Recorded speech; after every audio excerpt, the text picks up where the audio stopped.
parcours sur la terre, tout peut sombrer. Dans ma marche pour le ciel, tout peut sombrer. Si la peur met des doutes sur ma route,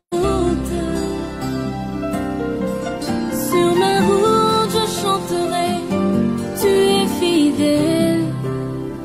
Emmanuel, Emmanuel,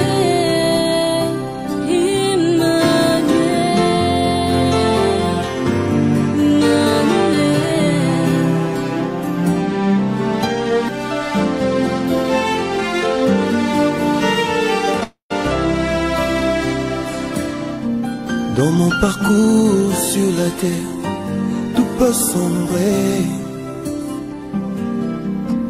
Dans ma marche pour le ciel, tout peut sombrer. Si la peur met des doutes sur ma route, je chanterai, tu es fidèle. Emmanuel, Emmanuel, Emmanuel, Emmanuel. Je chanterai ta fidélité, Emmanuel. Je chanterai ta fidélité, Emmanuel. Emmanuel, Emmanuel, Emmanuel, Emmanuel.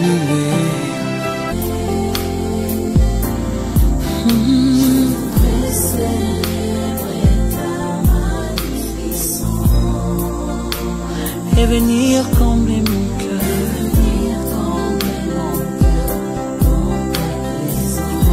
Oh, c'est plus qu'un rêve. Que tu réserves qui te servent. Je viens, Seigneur mon Dieu.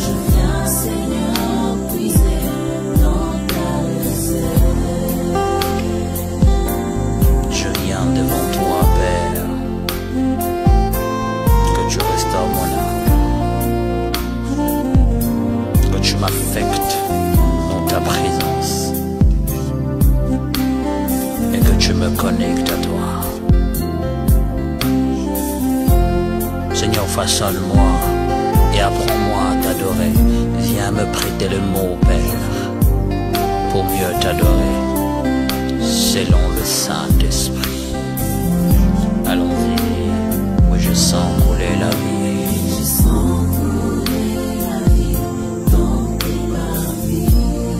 Et mon âme ne peut que dire je suis servi. Levons tous nos mains, je viens t'adorer dans ces lieux dorés. Alléluia.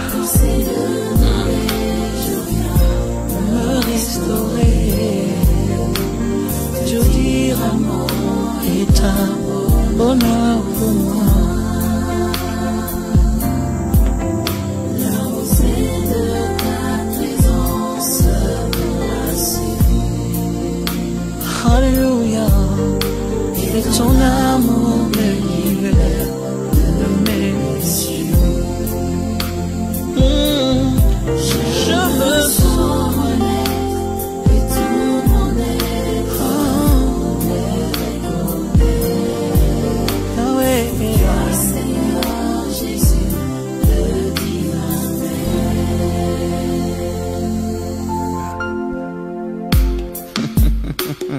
C'est Bella. Come on. Le Dieu vivant, le soleil levant. Alléluia. Rempli de joie devant le merveille du Tout-Puissant. Je sens couler la gloire, je vois tomber. Alléluia. Je sens renaître mes espoirs.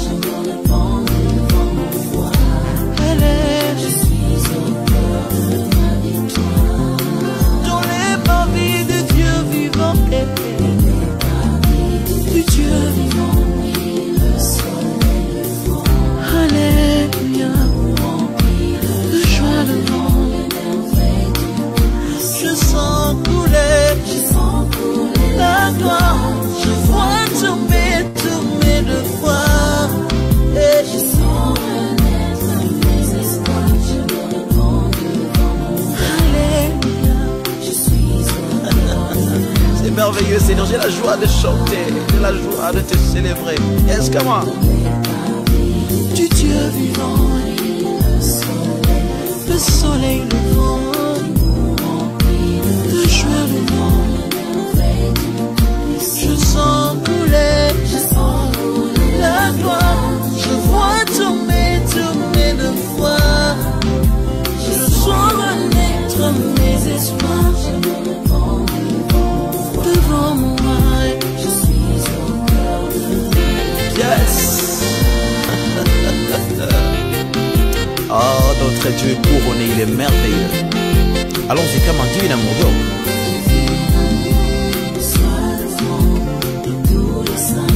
et que les hommes se mettent avec les anges, oh, pour célébrer, Yes. Alléluia. Musique.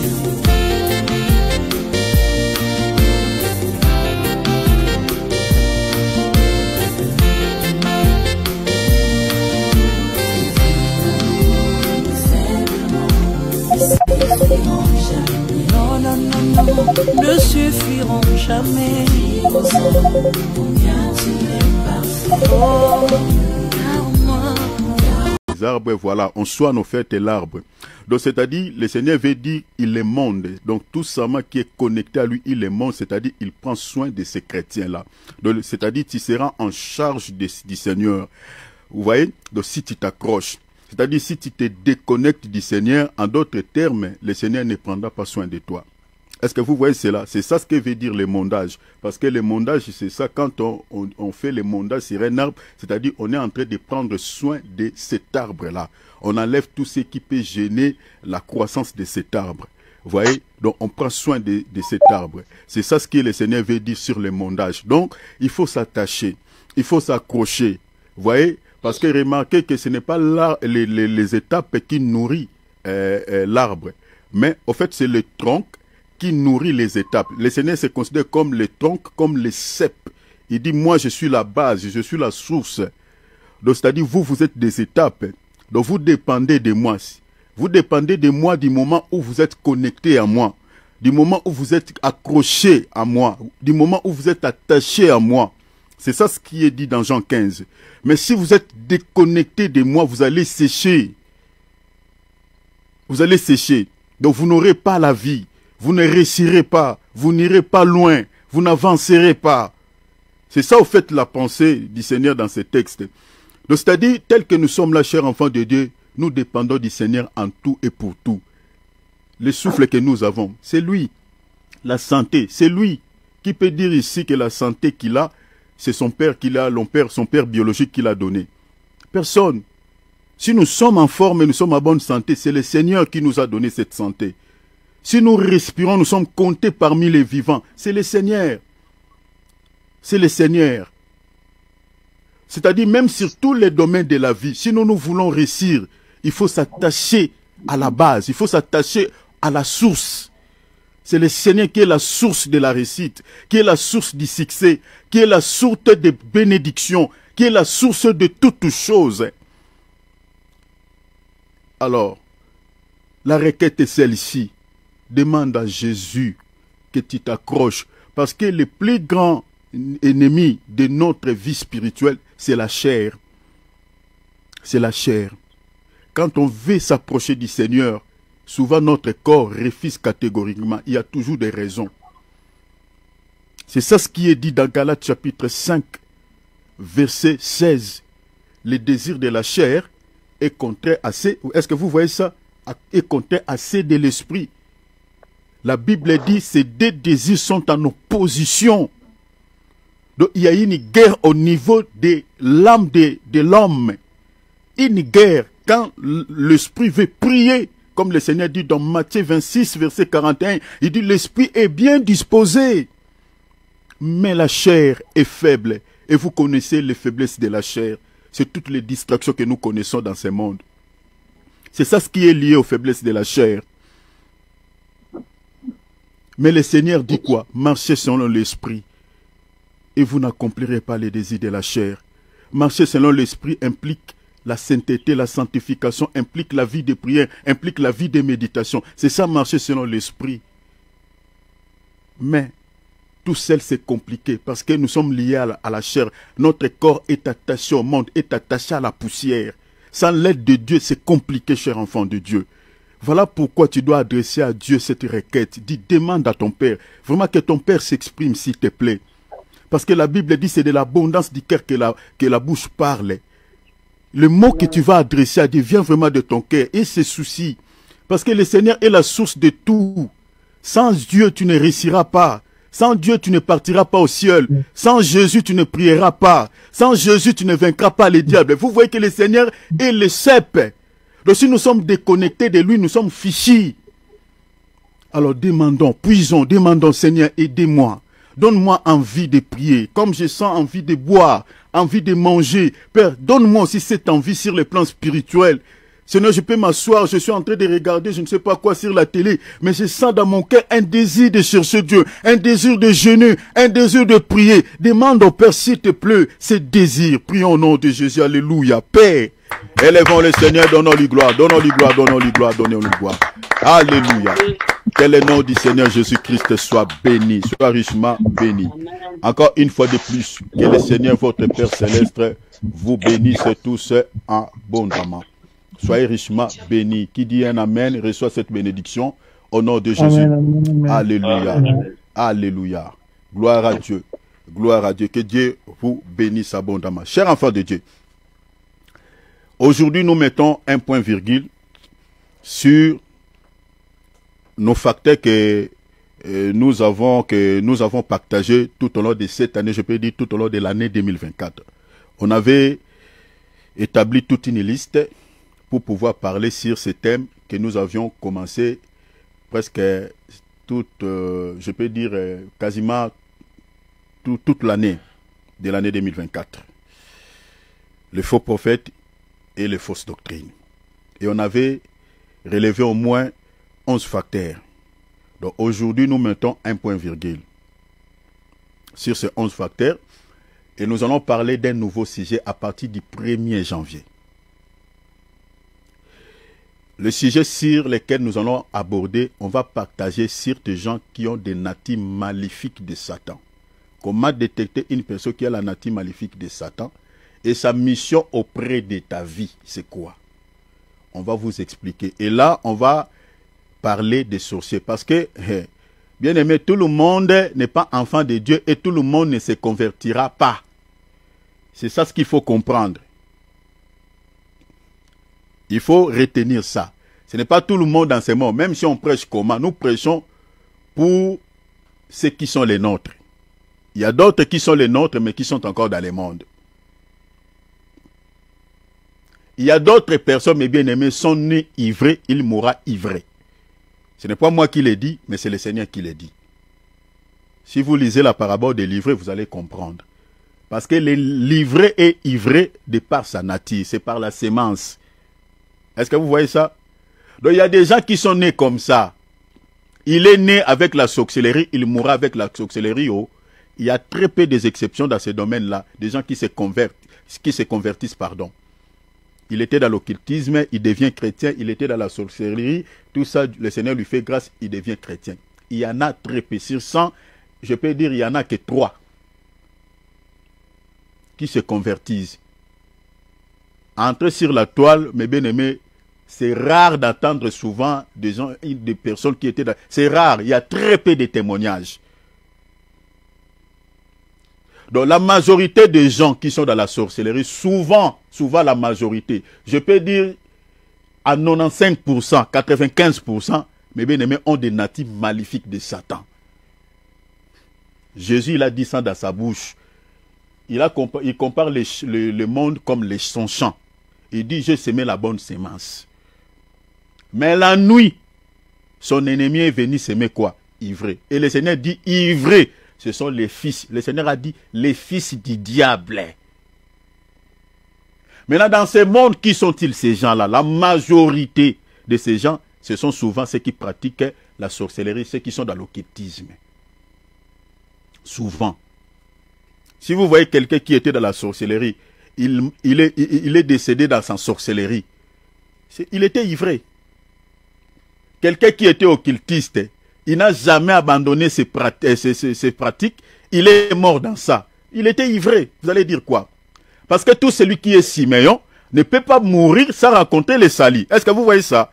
Parce qu'il y a des Siméons. Siméon, ce sont des gens qui ont la nature divine de Jésus-Christ. C'est ça Siméon.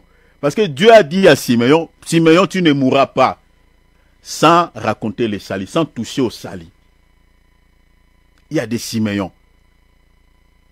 Maintenant, nous prêchons pour les Siméons. Mais nous allons aussi parler, nous allons beaucoup plus s'atteler. Donc, retenez ça le 1er janvier à 19h, heure de France. Nous allons parler au sujet des gens qui ont la nature maléfique. Je vous donnerai au moins plus de 10 signes pour comprendre ces gens-là.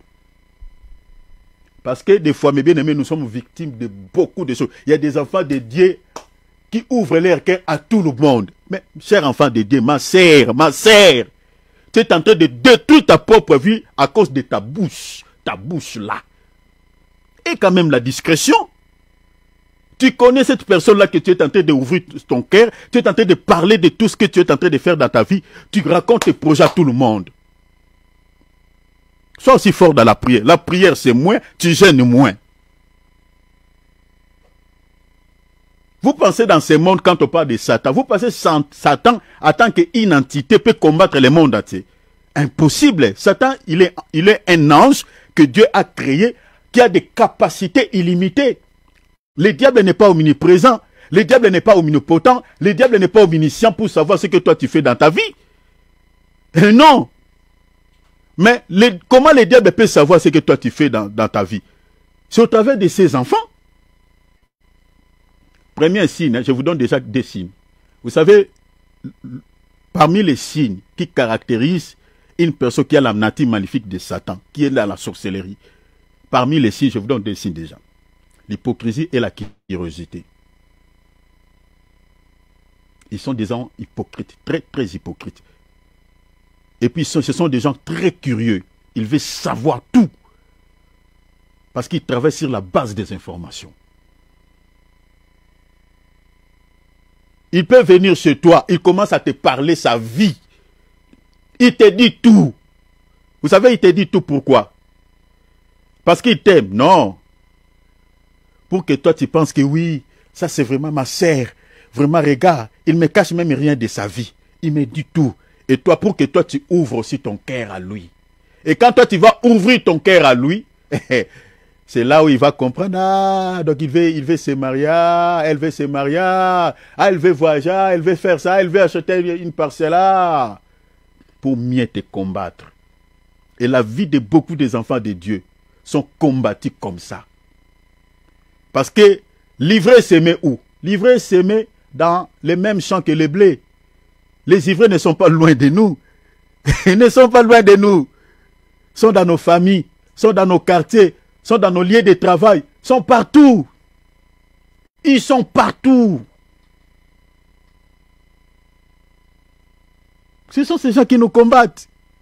Parce que là, on parle de Satan. Satan, ce n'est pas d'abord cet ange déchu. Satan, c'est d'abord toutes ces personnes qui appartiennent au cas de Satan. C'est ça, Satan. Dans nos familles, nous avons Satan. Dans toutes les familles du monde, il y a au moins un ou deux sorciers. C'est ça, Satan. Vous voulez quoi? C'est ça, Satan. Si dans votre famille, vous avez un sorcier, vous avez Satan. Et qu'est-ce qu'il fait avec sa sorcellerie dans votre famille? Il fait quoi? Pour vous bénir? C'est comme quand j'étais en Afrique avant. Nos parents qui n'avaient pas la connaissance des choses de Dieu nous disaient, des fois, ils nous disaient que vous savez, vous voyez, votre oncle est là. Lui, il est sorcier, mais sa sorcellerie, ce n'est pas pour bouffer. C'est pour protéger la famille. C'est comme ça on nous disait. Mais quand on a réussi la connaissance de la parole, on l'a copié. Nos parents là ne savaient absolument rien du tout. Il n'y a pas la sorcellerie qui fait du bien. Il n'y en a pas. Ça n'existe pas. Quelqu'un qui a la semence de la sorcellerie pour faire du bien, ça n'existe pas. Que personne ne vous trompe. Jean 10, 10. C'est ça la sorcellerie. Quand vous avez un sorcier dans la famille, sachez-le que c'est Jean 10, 10. C'est pour détruire la famille, c'est pour tuer, c'est pour voler la bénédiction des gens. Maintenant, quelle attitude devons-nous avoir face à ces gens? Parce que ce sont des gens qui existent partout. Ils existent dans nos familles, dans les quartiers où nous habitons, dans nos églises, là, nos assemblées locales.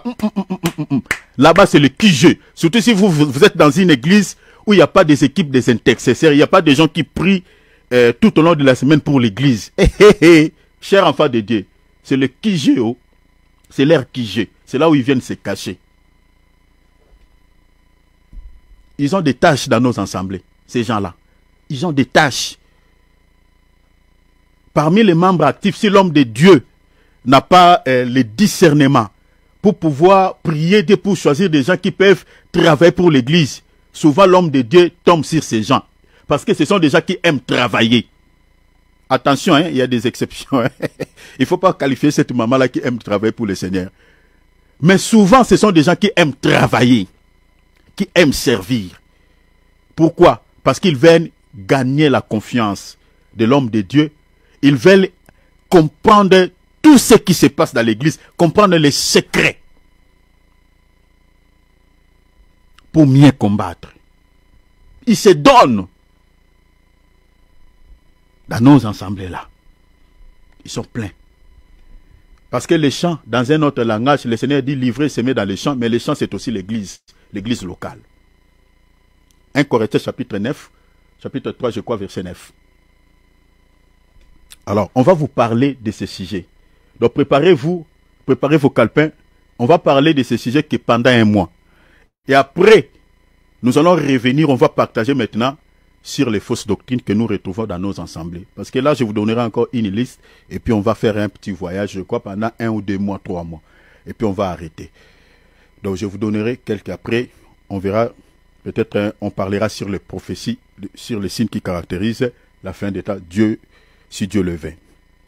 Alors, aujourd'hui, nous mettons un point virgule sur le 10e et 11e facteur. 9e facteur déjà oublié. Là, nous allons parler et je vais clôturer ici. Donc, même si on ne termine pas, on va mettre un point virgule sur le 10e et 11e facteur. Le 10e facteur, nous l'avons intitulé « Des assemblées dirigées par des pasteurs kabbalistes ». Je vous donnerai seulement l'essentiel. Il y a beaucoup de choses à dire là-dessus, mais je vous donnerai que l'essentiel des assemblées dirigées par les pasteurs kabbalistes. Parce que ces gens, les faux prophètes, sont plus nombreux que les vrais prophètes. C'est une vérité qui se trouve même dans la Bible. Dans toutes les églises que vous voyez là, Jésus, comme aujourd'hui nous sommes le dimanche là. Oh, attention. Sur 10, je nous avais dit, il y a 8 qui appartiennent à l'ennemi, 2 seulement au Seigneur. Ça peut vous choquer, mais c'est ça la vérité. Même à l'époque de Jésus, il y avait plusieurs courants de faux prophètes. Jésus était le seul vrai prophète. Il y avait les pharisiens, les scribes, les zélotes, et tout ça, les esséniens. Il y avait plusieurs courants. L'unique vrai prophète à l'époque de Jésus, il était le seul. Et ses apôtres. Là où il y a la bonne parole, les gens ne restent pas, ne demeurent pas. Là où il y a des fausses doctrines, c'est là où il y a beaucoup du monde. Jésus avait combien de disciples? 70 disciples. Quand Jésus prêchait sur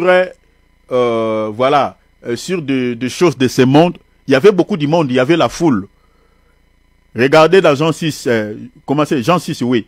Quand il a opéré les miracles, il a nourri les gens. Les gens étaient contents. Hein? Vous voyez? Quand les gens étaient nourris de pain, nourris de poissons, les gens étaient contents.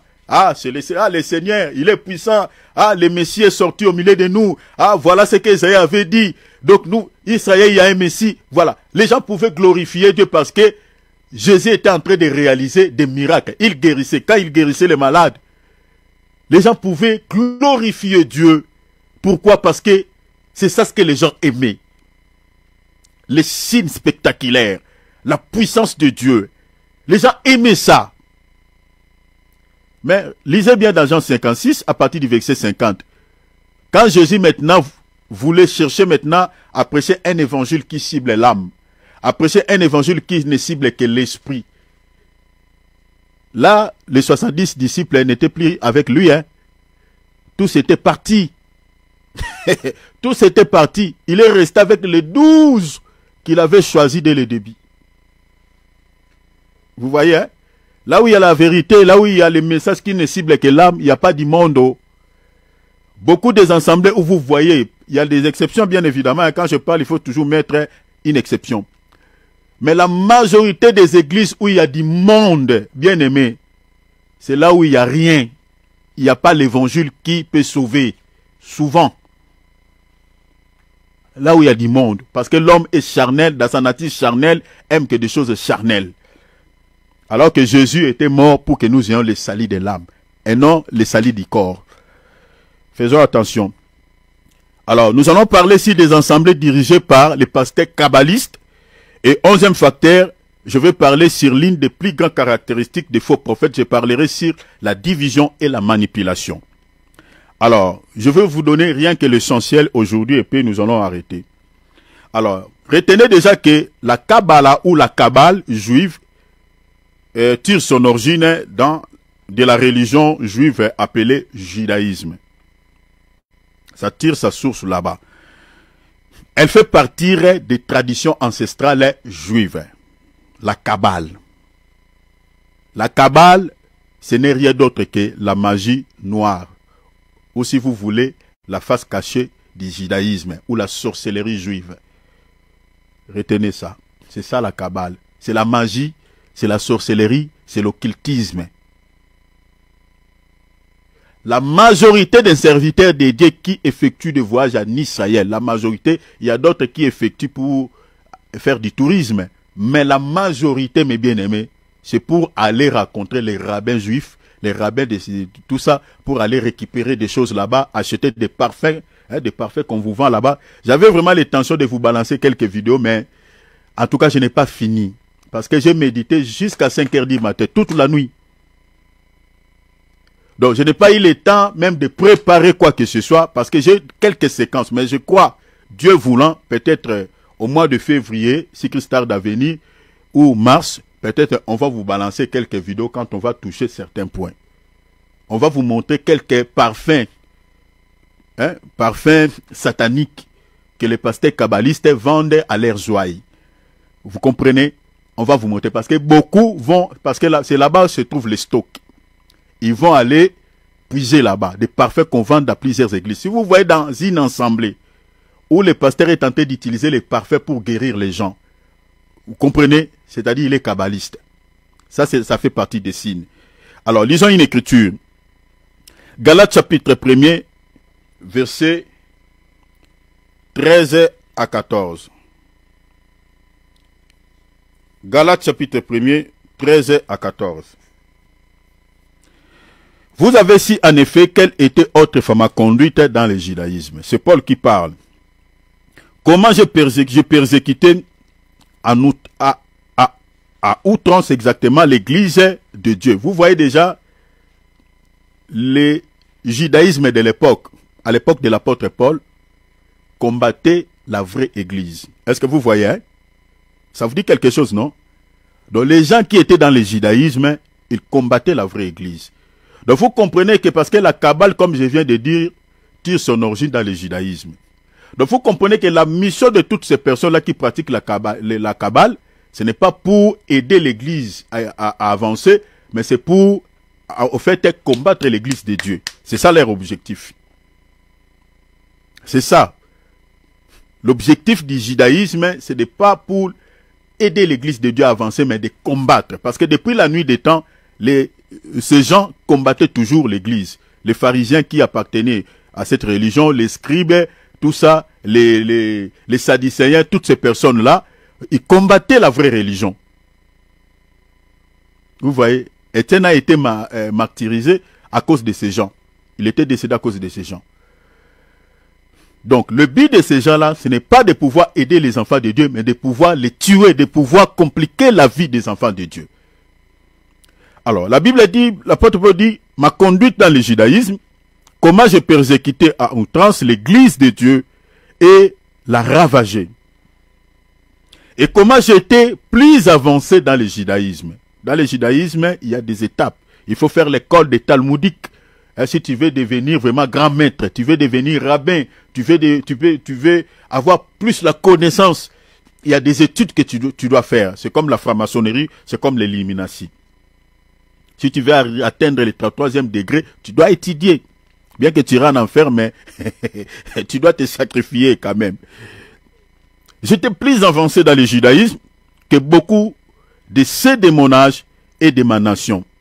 Il dit quoi? Étant animé d'un zèle excessif, hein, Paul parle d'un zèle, mais c'était une possession, d'un zèle excessif, et puis il dit quoi? Pour les traditions de mes pères. Est-ce que vous voyez ça? Il dit pour les traditions de mes pères. Retenez ça. Donc tout à l'heure, il y a plusieurs traditions dans la Kabbale, mais retenez que, dans le judaïsme, pardon, mais retenez que la Kabbale fait partie des traditions ancestrales juives. C'est ça. La raison pour laquelle j'ai lu cette écriture. Vous voyez? Donc ça fait partie de leur tradition ancestrale. Mais c'est la sorcellerie, c'est quelque chose qui n'est pas bien. Mais ça fait partie de leur tradition. Alors, retenez que Jésus déjà, à son époque, avait prédit sur la montée des faux prophètes. Il avait dit beaucoup de choses par rapport à ces gens. Le Seigneur avait dit qu'ils accompliront des miracles, ils feront des produits, ils feront beaucoup de choses. Si vous lisez par exemple dans Matthieu chapitre 24, Jésus avait dit, je lis, il dit car il s'élèvera des faux Christ, les faux prophètes, ils feront des grands produits et des miracles. Jésus dit quoi? Au point de séduire. Donc l'objectif des miracles, l'objectif des produits que les faux prophètes vont accomplir, c'est pour faire quoi? C'est pour séduire. Et le Seigneur dit quoi? S'il est possible, même les Élis. Donc, s'il est possible, ils séduiront même les Élis. Donc, les Élis de Dieu. S'il est possible. Donc, ils séduiront même les Élis de Dieu. Mais, je vais attirer votre attention à quelque chose. Ici, le Seigneur nous dit que les faux prophètes, n'oublie pas les sujets que nous sommes en train d'aborder. Nous parlons des assemblées dirigées par des pasteurs kabbalistes ou des pasteurs qui utilisent la magie juive. Et Jésus déjà avant nous avait déjà parlé de la montée des faux prophètes. Et parmi les signes que Jésus a donnés, il dit, ils feront de grands produits. Ils feront de grands miracles au point de séduire. Mais le Seigneur ne nous a pas dit par la puissance de qui ils réaliseront toutes ces choses. Le Seigneur n'a pas dit. Le Seigneur nous dit seulement qu'ils vont réaliser des grands produits, ils vont faire des grands miracles. Mais le Seigneur a caché un petit détail. Et celui qui nous révèle ces détails, c'est qui? C'est l'apôtre Paul. L'apôtre Paul va compléter le Seigneur. Vous voyez? Parce que la continuité du ministère du Seigneur, c'est au travers les 5 dons ministériels que le Seigneur a laissés à l'Église. Donc les 5 dons ministériels qui dirigent l'Église aujourd'hui, c'est la continuité du ministère de Jésus-Christ. C'est ça ce qu'il faut comprendre. Maintenant, l'apôtre Paul va compléter ce que le Seigneur n'avait pas dit. Je suis dans 2 Thessaloniciens chapitre 2, versets 9 à 10. Suivez-moi bien parce que je suis en train de nous amener quelque part, parce que nous sommes en train de parler des églises dirigées par des pasteurs kabbalistes, des pasteurs qui utilisent la magie. Attention avec tous les miracles que vous êtes en train de voir. Chers enfants de Dieu, faisons attention. Faisons attention. Je nous avais dit une parenthèse que j'ouvre et je le referme vite, qu'on ne reconnaît pas un vrai ministre de Dieu par des signes spectaculaires. Non. Parce que les dons spirituels de 1 Corinthiens chapitre 12, à partir du verset 7 jusqu'en bas, bien aimés, peuvent être contrefaits, peuvent être imités par les diables, par ces gens. Donc attention, avec tous les miracles que vous êtes en train de voir là, tous ça les miracles, vous voyez un serviteur qui harangue des foules. Mais bien aimé, attention, oh. Là où il y a la vraie parole, il n'y a pas du monde. Il n'y a pas du monde. Depuis la nuit des temps, ça a été toujours comme ça. Attention. Si vous voulez reconnaître un vrai serviteur de Dieu mandaté par Dieu, tout ce que vous pouvez faire, regardez l'enseignement. Est-ce que son enseignement cible l'âme ou ça cible la chair? Regardez son enseignement. Si son enseignement ne touche pas l'âme, ne cible pas l'âme, bien aimé, c'est un faux prophète. Ne vous posez pas 2, 3, 4 questions. Jean chapitre 3, verset 16, Jésus a donné sa vie à la croix de Golgotha pour sauver nos âmes, pas pour sauver nos corps. Non, ce n'est pas pour la délivrance de la chair. C'est pour la délivrance de l'âme. Car Dieu a tant aimé le monde, il a donné son Fils unique afin que quiconque croit à lui ne périsse pas. On parle de la mort éternelle. La mort que nous avons reçue par Adam. Mais qu'il ait quoi? La vie. Pas la vie de ce monde, mais la vie éternelle. Donc, c'est-à-dire, tout ministre de Dieu doit connaître ça. Un bon ministre de Dieu connaît ça. Jésus était mort pour le salut de l'âme. Parce que la vraie délivrance, c'est la délivrance de l'âme. Ce n'est pas d'abord la délivrance de la chair. Dieu peut réaliser un miracle, on peut ressusciter un mort. Est-ce que c'est la vraie résurrection? Nous disons non. Parce qu'il mourra encore. Lazare était ressuscité. Il était encore décédé. Mais la vraie résurrection, c'est celle que Dieu nous accordera le jour de l'enlèvement. Les morts en Christ ressusciteront et ils ne connaîtront plus la mort. Vous voyez, c'est ça la vraie résurrection. Aujourd'hui, on peut te délivrer. Tu peux recevoir la délivrance de la chair. Tu es guéri d'une maladie quelconque. C'est bien bon. On peut prier Dieu. Oui, Dieu le fait aussi. Mais ce n'est pas la vraie délivrance. Ce n'est pas la vraie guérison. La vraie guérison, c'est ça ce qui est dit dans Apocalypse là-bas. Je crois chapitre 20 ou chapitre 19. Il n'y aura plus de deuil, il n'y aura plus de soucis, il n'y aura plus de maladies. On ne pleurera plus. Fini ces choses. C'est ça la vraie délivrance. Donc, un bon serviteur de Dieu qui connaît ça, dans son message, il ne va pas plus marteler ou mettre plus l'accent sur la chair, mais sur l'âme, sur la vraie vie. Donc, veillez à ce que vous êtes en train d'écouter comme enseignement. C'est très important. Chers enfants de Dieu, on ne négocie pas avec les salis. On ne négocie pas. Si vous êtes dans une assemblée où on vous presse, les messages qui vous caressent au sens du poil, bien aimé, je vous dis, moi je fais ma part. Prenez vos jambes à votre cou, partez. Allez prier Dieu que le Seigneur puisse vous envoyer là où il y a la bonne parole pour les salis de votre âme. Parce que le temps touche à sa fin, le temps de l'église. Jésus revient très bientôt.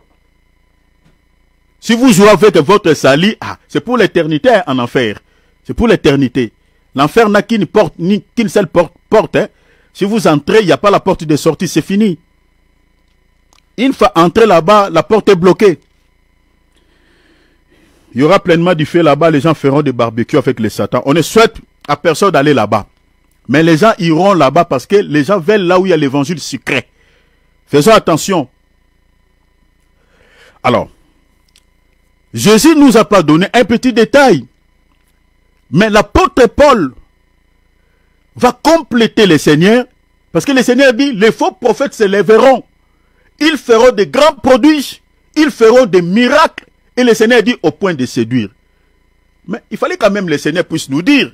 Ils feront ces grands prodiges par la puissance de qui? De Dieu. Par la puissance de qui?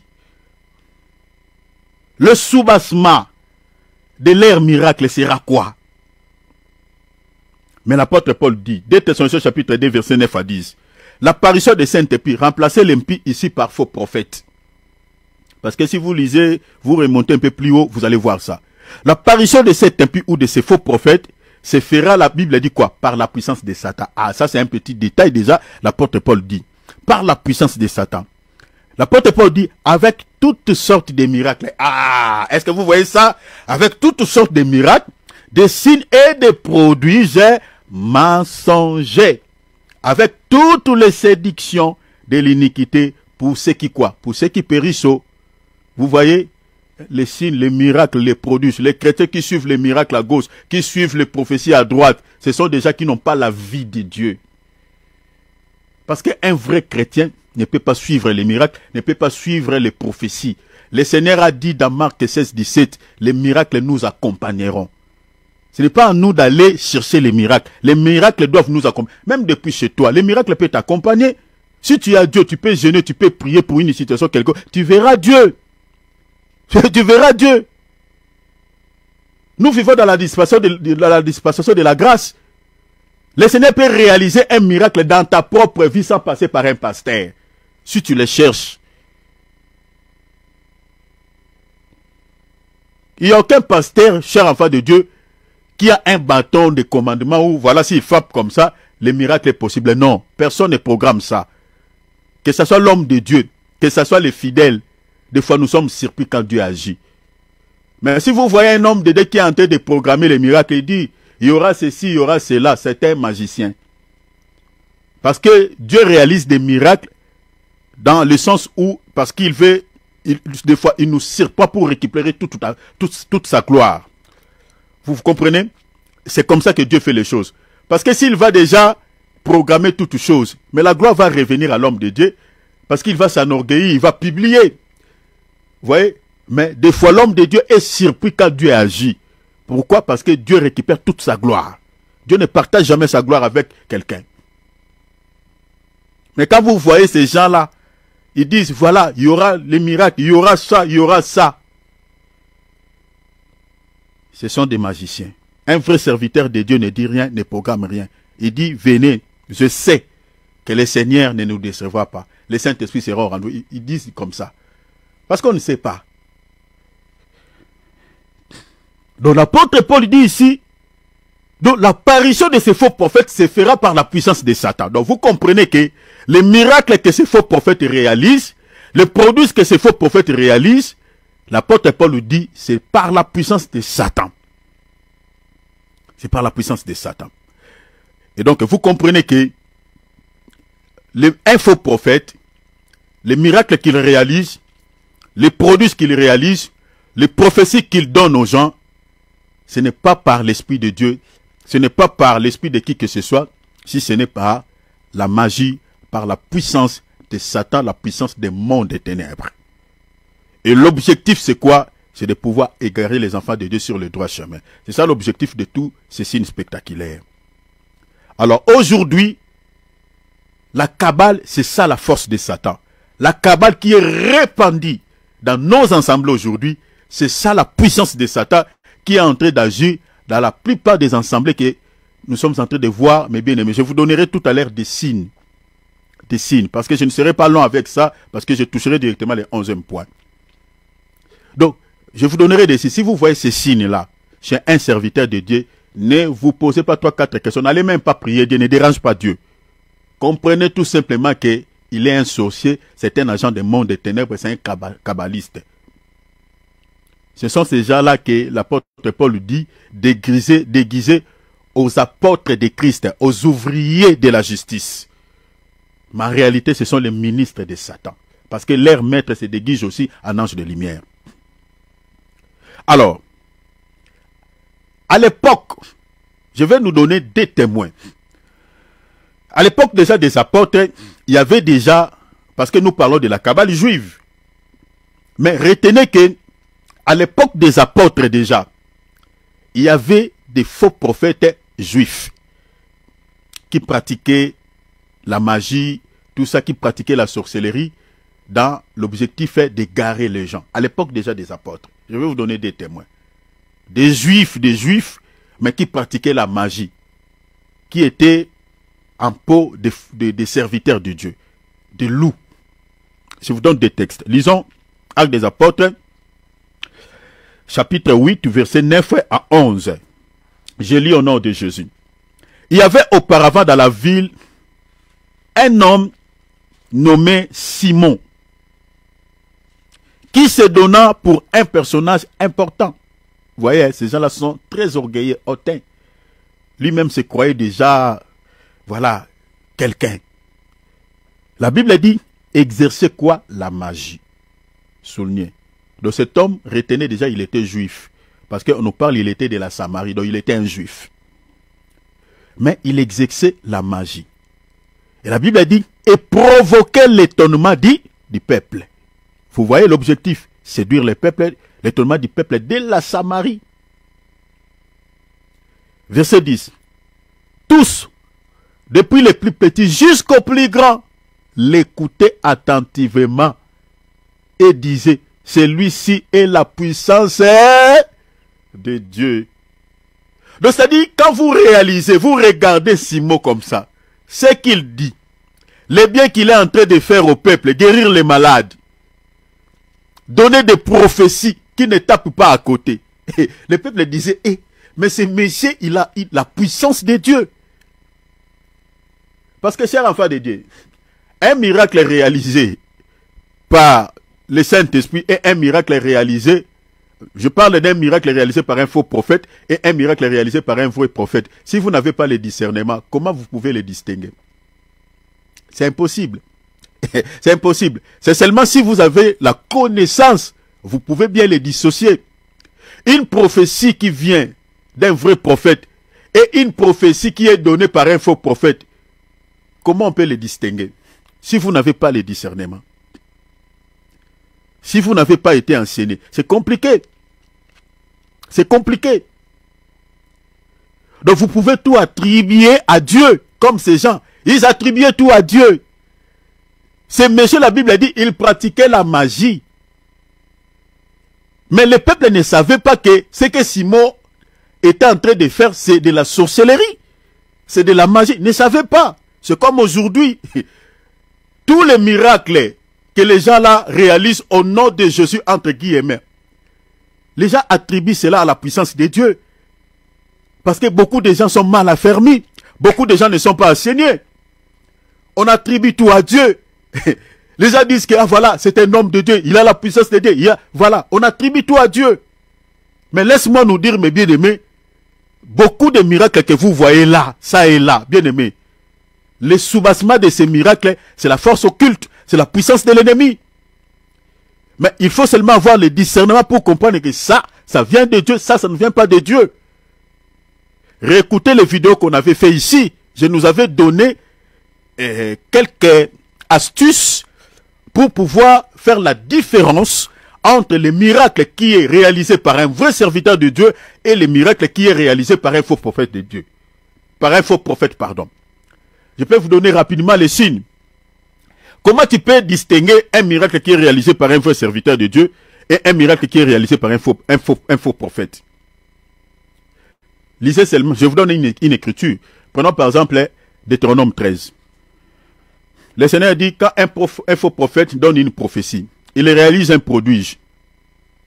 Le Seigneur dit que la chose qu'il dit là, ou le miracle qu'il réalise, comme ça, visiblement, ça sera un miracle authentique.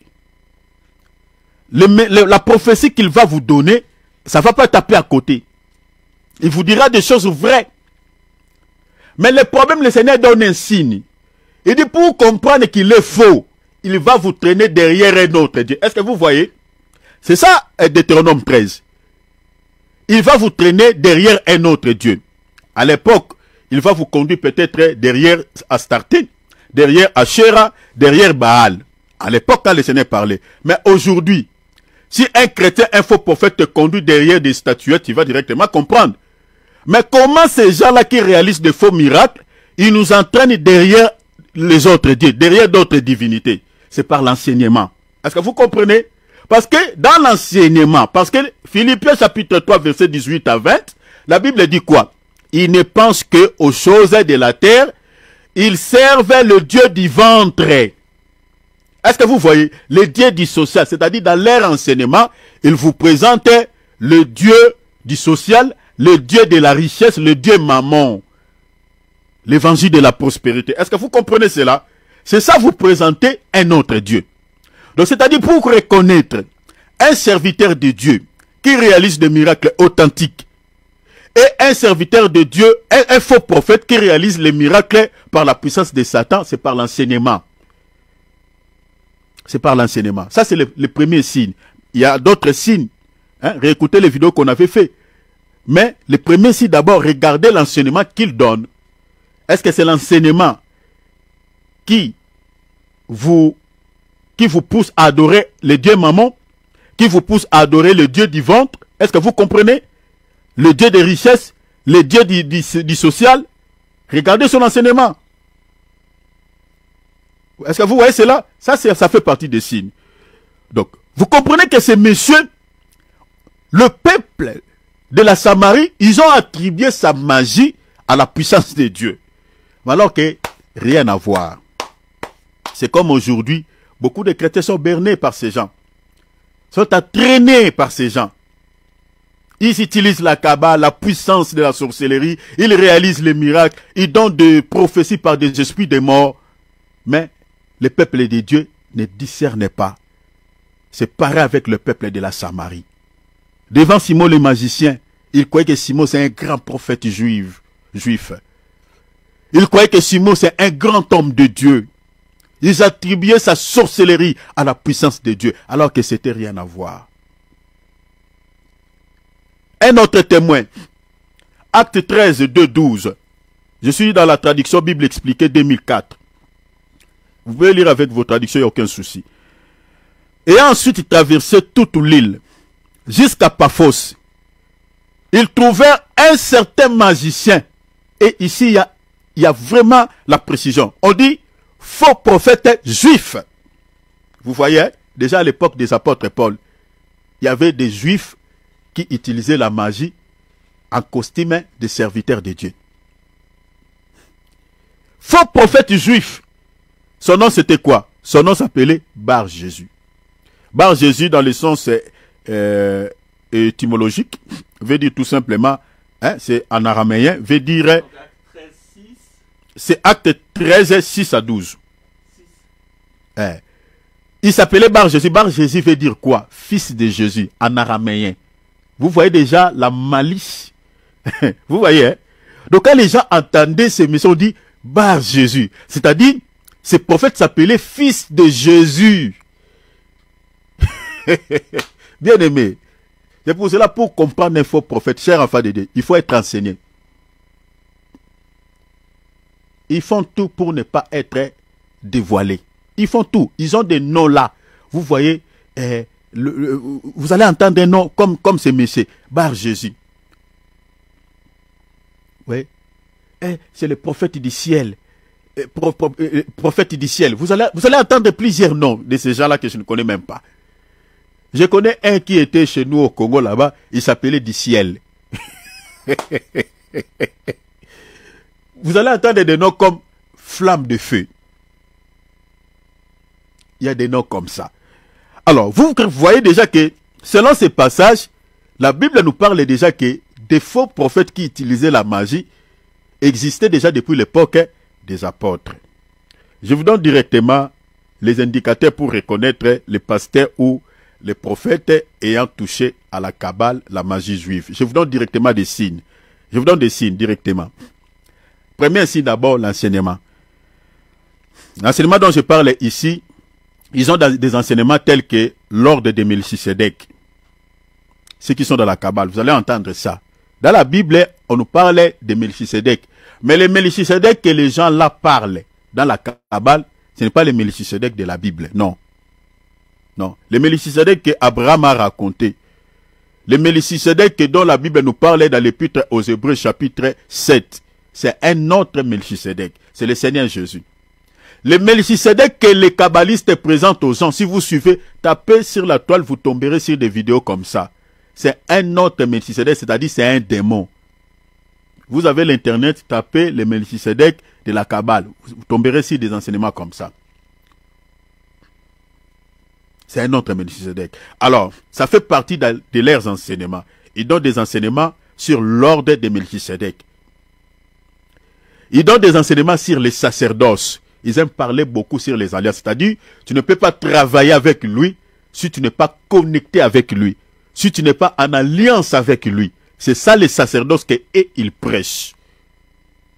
Donc si tu veux bénéficier de la grâce qui est sur lui, l'onction qu'il a, la puissance qu'il a, les dons de prophétie qu'il a, tous les charismes qu'il possède, il faut travailler dans son sacerdoce.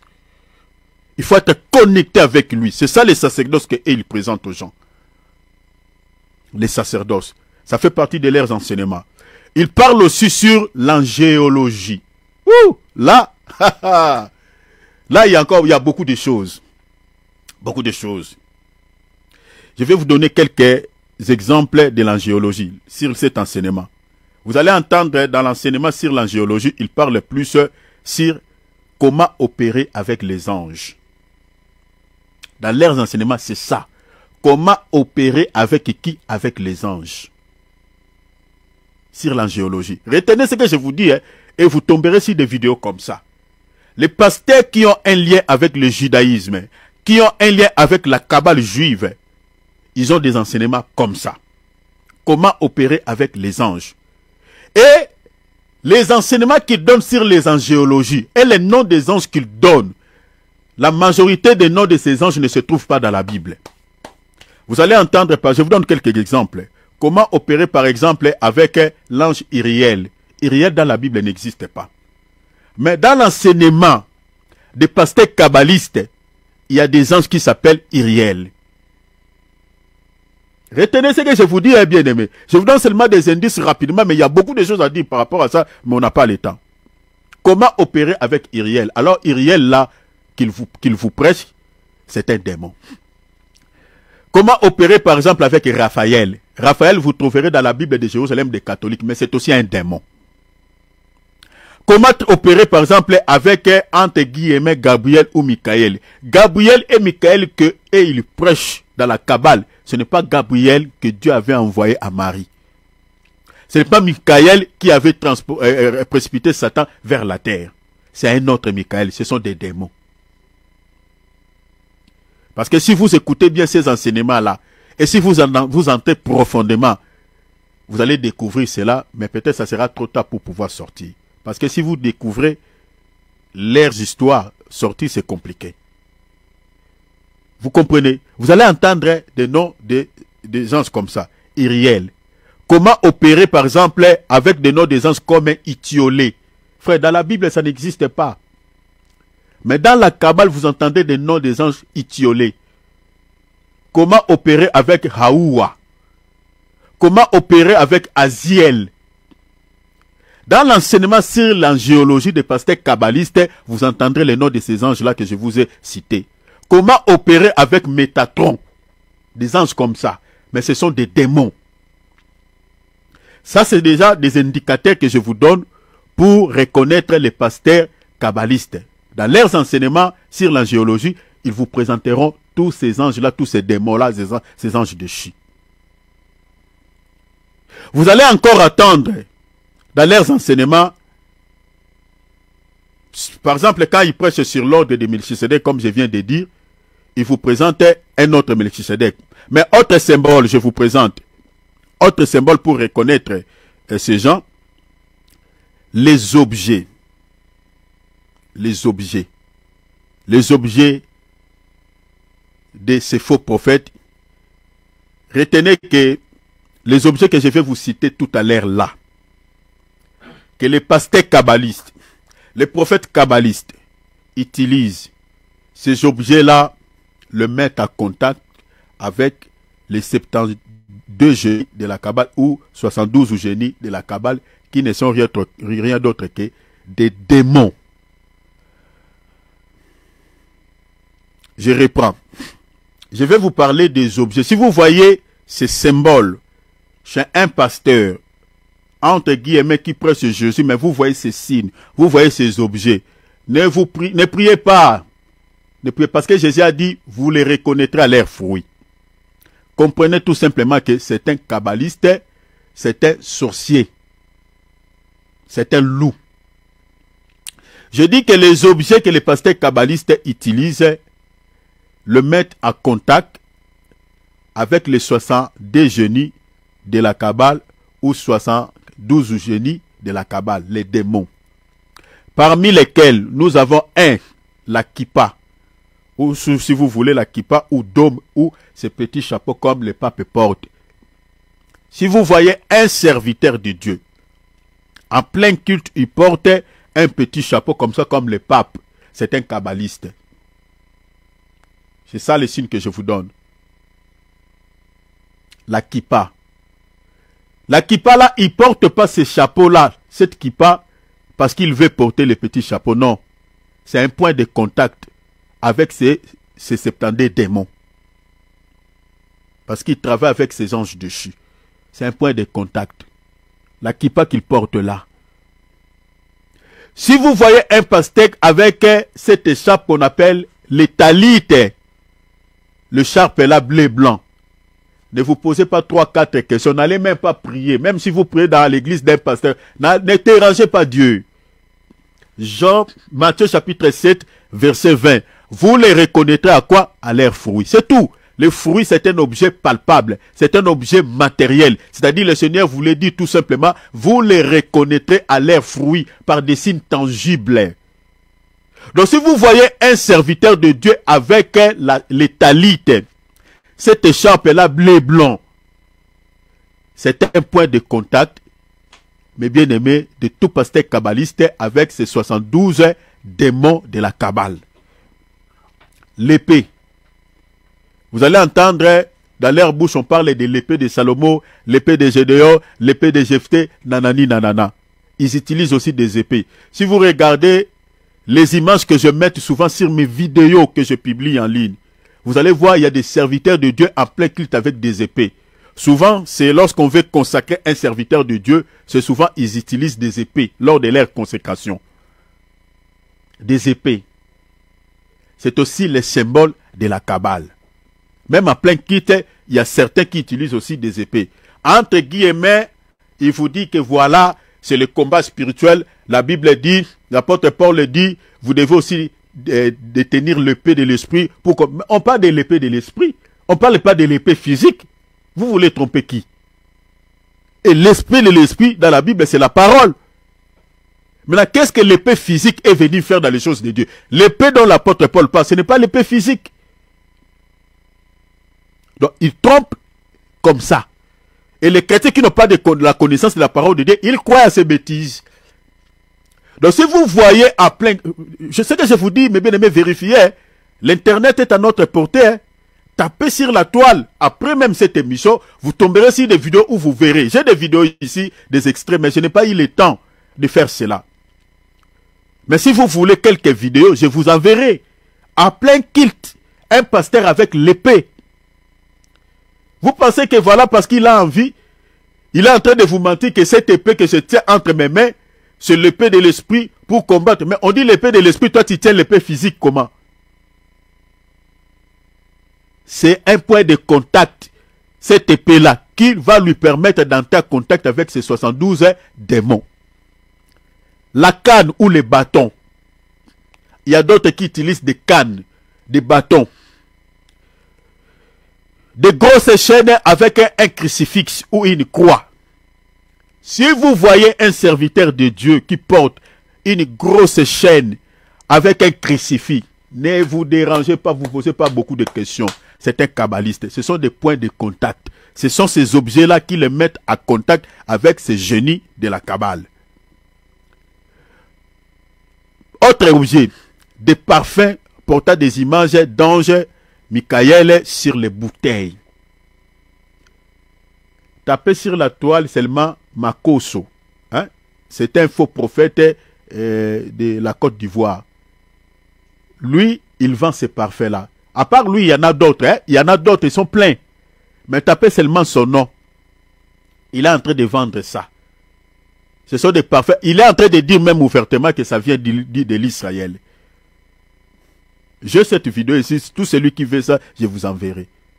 Maintenant, quand vous voyez un serviteur, quelqu'un qui prétend être un serviteur de Dieu, mais qui vous présente des tels, ne vous dérangez, ne vous posez pas 4 questions.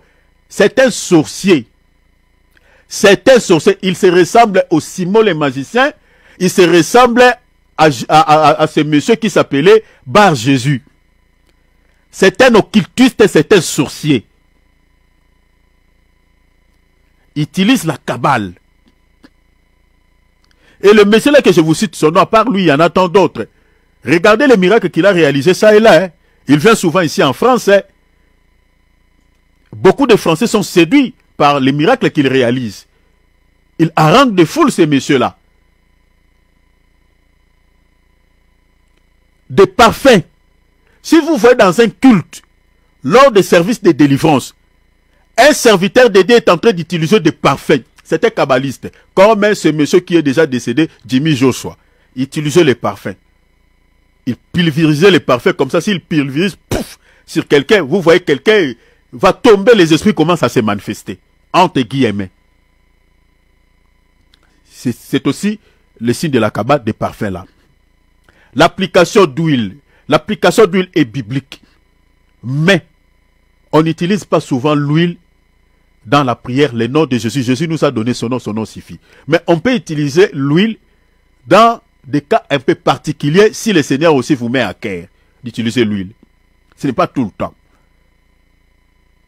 Oui, ce n'est pas tout le temps. Tout ce qui est à une habitude, ce n'est plus de Dieu, mais c'est de la sorcellerie.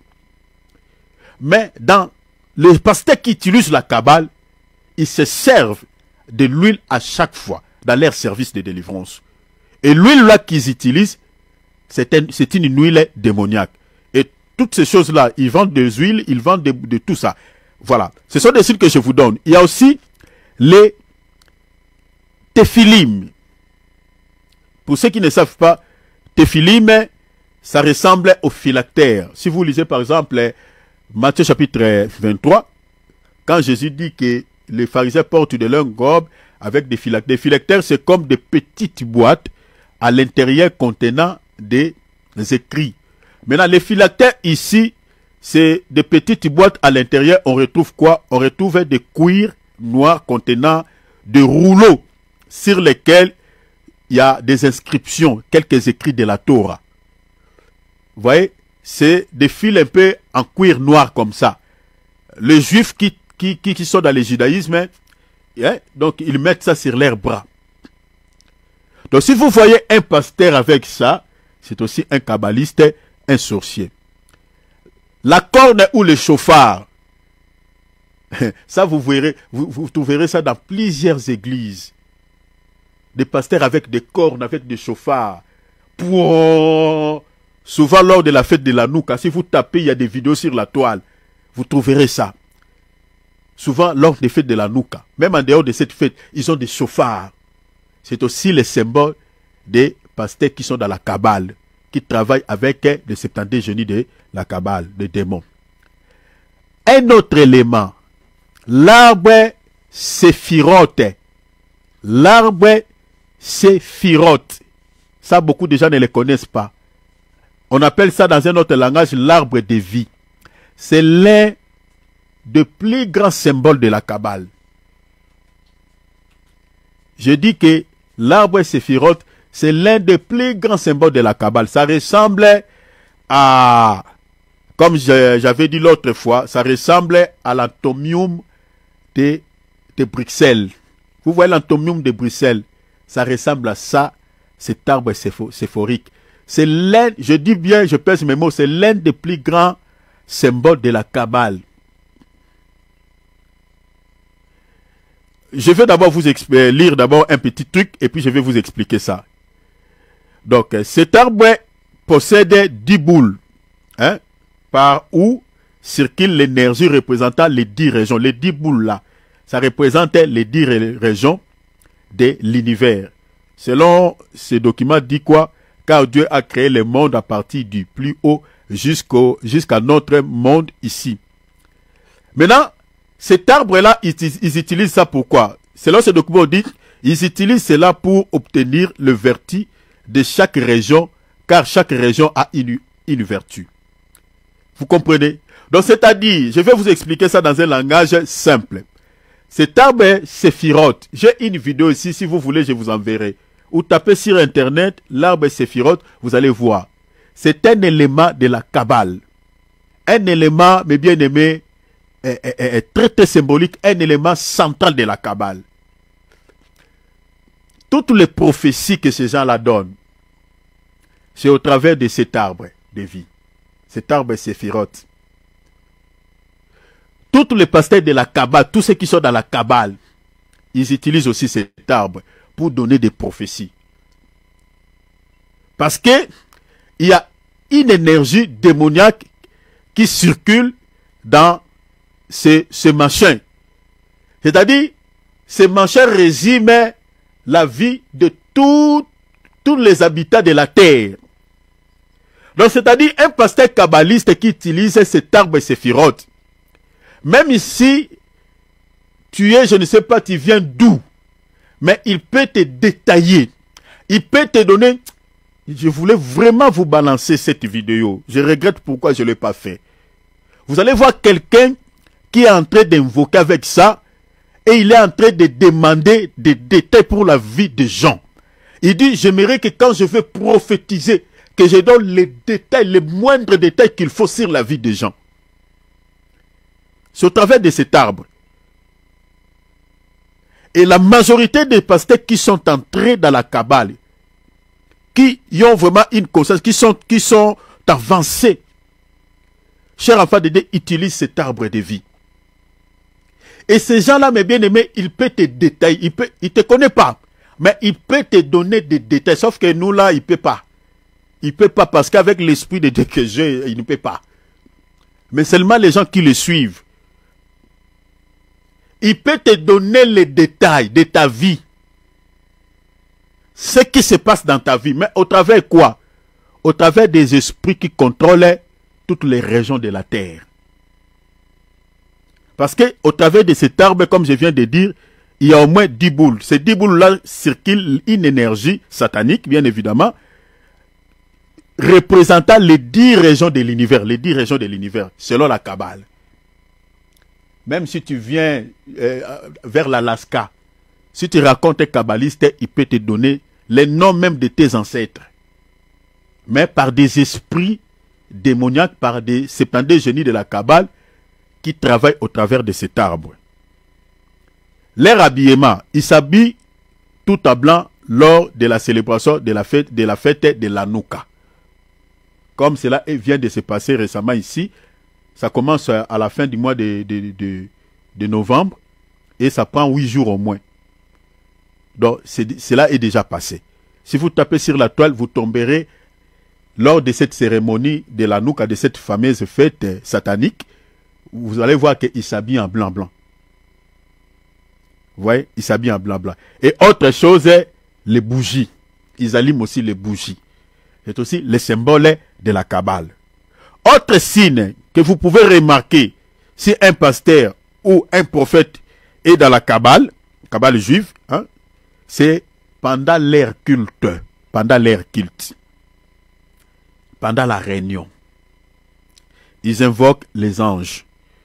Vous entendez souvent cette phrase, hein, ces phrases. J'active les anges. Je commande les anges. Je libère les anges de la guérison. Vous allez entendre cela dans leur bouche, lors des cultes. Si vous entendez dans la bouche d'un serviteur de Dieu, pendant la prière, il est en train de faire ce genre de déclarations, ne vous posez pas 2, 3, 4 questions, c'était kabbaliste. C'était kabbaliste. Ils passent tout leur temps sur les spectacles plutôt qu'à l'enseignement. Souvent, ils aiment les spectacles. Ils aiment ça. Ils enseignent moins. Il y a d'autres même qui n'enseignent pas, qui font seulement des exhortations, des petites prédications. Mais ils aiment plus les spectacles. Ça fait partie des signes pour détecter des pasteurs kabbalistes. C'est ça ce que vous devez comprendre par rapport à ces gens. Alors, nous, dans la Bible, on n'invoque pas les anges. Les anges sont les esprits sous l'autorité du Seigneur. C'est le Seigneur qui envoie ses anges pour pouvoir nous accompagner, tels que nous sommes là. Les anges sont là, mais on ne les voit pas. Ils nous accompagnent, mais on ne les voit pas.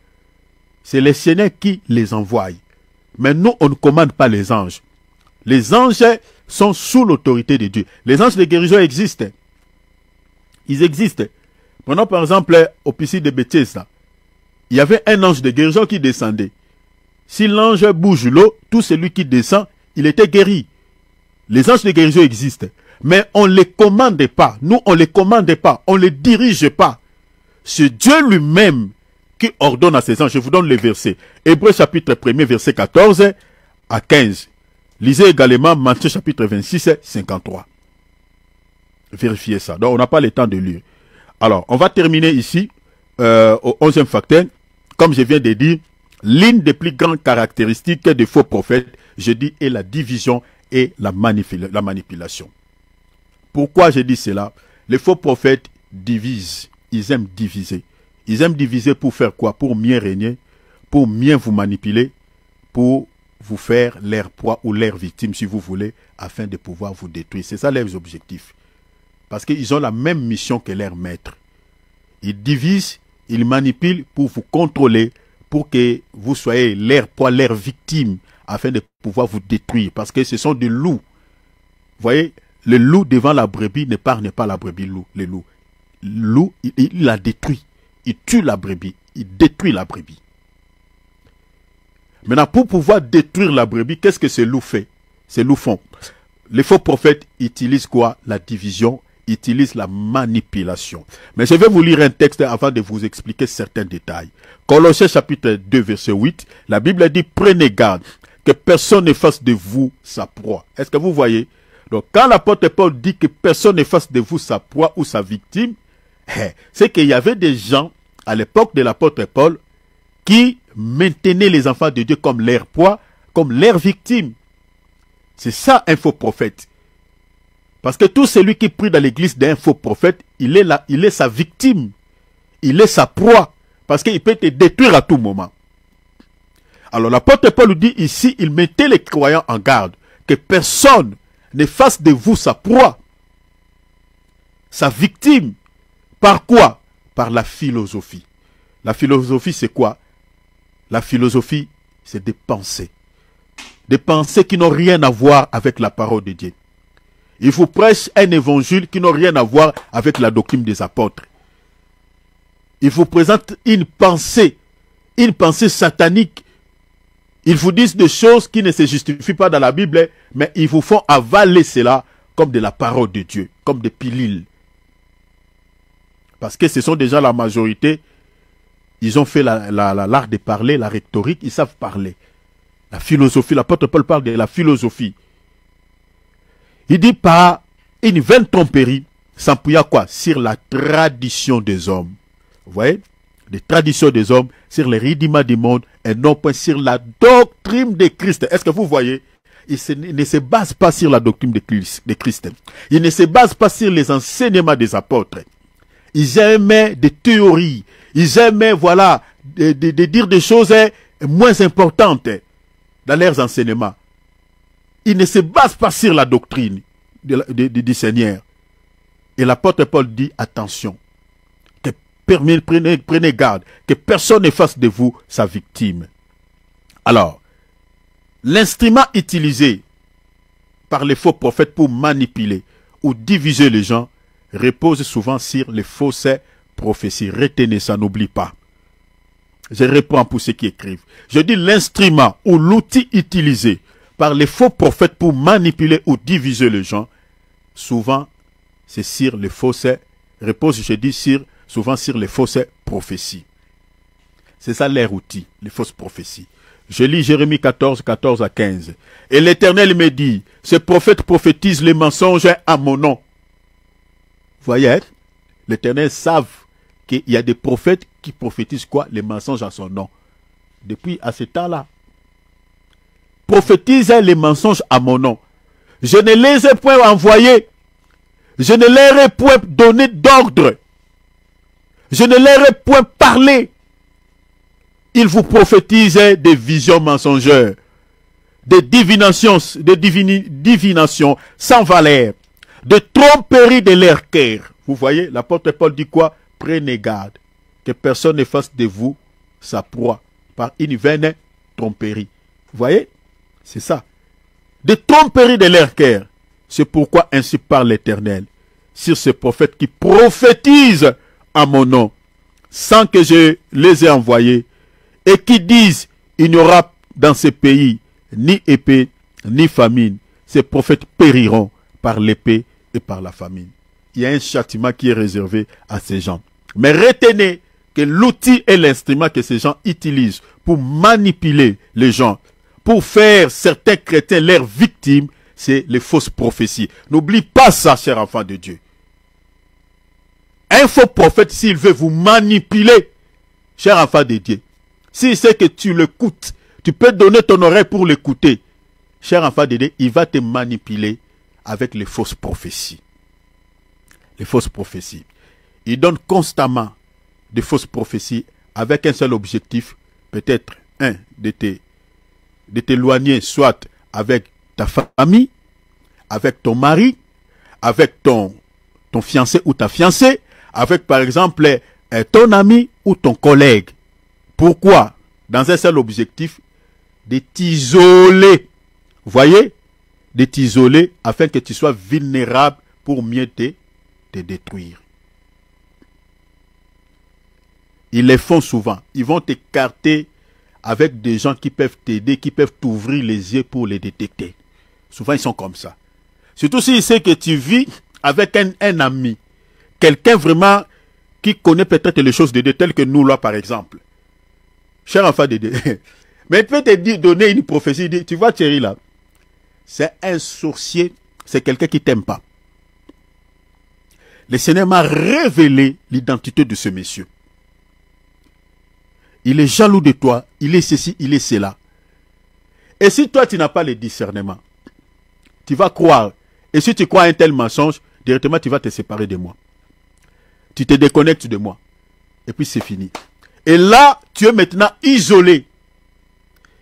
Et c'est comme ça, ils vont bien, donc tu deviens maintenant leur proie. Tu deviens leur proie. Un autre élément, tout ce qu'ils disent doit être accepté sans discussion. Tu ne peux pas dire non à leur prophétie. Tu ne peux pas dire non. Quand ils vous donnent une fausse prophétie, que ma soeur, mon frère, regarde ce que Dieu m'a montré, regarde ce que Dieu m'a dit au sujet de toi. Même si dans ton cœur, dans ton esprit, le Saint-Esprit est en train de te dire que c'est du mensonge, c'est du n'importe quoi. Mais tu ne peux pas lui dire comme ça, tu ne peux pas dire ah non, non, non, non, je ne crois pas. Donc si tu refuses, si tu dis que non, je ne crois pas à cette prophétie, ça ne vient pas de Dieu, tout ça, tu discutes avec lui. Il te traite d'incrédulité. Donc il faut croire à ce qu'il dit. C'est comme ça qu'il manipule les gens. Tu dois dire amen à ça. Tu dois dire oui. Si tu essaies, tu dis que bon, je vais réfléchir. Voilà, bon, Dieu m'a dit, ok, donnez-moi le temps de... Ne réfléchis pas. Il ne veut pas que tu réfléchisses. Il va te traiter d'incrédulité. Beaucoup d'enfants sont abandonnés sous prétexte qu'ils sont des sorciers. Il y a des enfants de la rue, surtout en Afrique, il y a pas mal de cas comme ça. C'est à cause de ces gens-là. Il y a des couples qui sont divisés, des mariages qui sont rompus. C'est à cause de ces gens. Des familles sont divisées à cause de ces gens. Des amis qui sont séparés à cause de ces gens. Ils divisent. Leurs objectifs, ils divisent, surtout s'ils veulent récupérer vraiment cette personne-là. Ils vont te bombarder nuit et jour par des fausses prophéties. Regarde ce que Dieu me dit, regarde ce que Dieu me dit. Attention avec cet homme-là, attention avec cette femme-là, attention avec ce... Ils vont te bombarder par des prophéties matin, midi, soir, jusqu'à ce que tu vas abandonner cette personne-là. Et c'est comme ça, ils vont te récupérer. Je connais le cas d'Inicer. Cher enfant de Dieu, je le dis avec beaucoup, ça me donne envie de pleurer. Quand je dis ces choses, j'ai des preuves, hein, beaucoup de preuves. Je connais une sœur. Ils ont donné pas mal de prophéties à cette sœur-là au sujet de sa famille. Et la sœur avait carrément rejeté toute sa famille. Elle était allée vivre dans son endroit, dans un lieu à part. Elle s'est séparée vraiment avec sa famille. Et de là, c'est là où on l'avait fait vraiment la proie, une victime. On lui avait encore bombardé une prophétie. On lui a dit que tous les objets qui sont dans ta maison, les télévisions, toutes choses, les téléphones, tout, c'est envoûté, c'est possédé. Tu dois débarrasser, même tes lits, tout ça. Tu dois faire sortir toutes ces choses-là de ta maison. Parce que si tu laisses ça, tu vas mourir. Vous voyez déjà, devant la mort qui paie. Parce que l'ennemi, ce sont des choses, je vis des esprits derrière ces choses. Donc si tu gardes ça, tu vas mourir. Cette année ne finira pas. Et la sœur, qu'est-ce qu'elle a fait? Elle a pris tout ce qu'elle avait. Elle a donné ça à cette prophétesse-là qui lui avait donné ses prophéties. Et la prophétesse, les choses qui étaient envoûtées, qui étaient possédées, elle va mettre la télévision chez elle. Elle a récupéré même les lits, elle a récupéré même les canapés, tout, elle a mis ça chez elle. Et un jour, quand la fille est allée, s'est rendue chez la prophétesse, je ne sais pas si la prophétesse, parce que ce sont des humains, des fois, elle oublie aussi, hein. Ils peuvent aussi oublier. Une fois, elle s'est rendue chez elle, elle a vu sa propre télé, ses enfants étaient en train de regarder ça chez elle. Vous imaginez, les objets qui étaient chez elle, elle a trouvé ça chez la prophétesse. Et plus grave encore, on a séparé cette fille avec son mari. soit disant que ce n'est pas l'homme de sa vie et son mari est ceci et cela. Est-ce que vous voyez?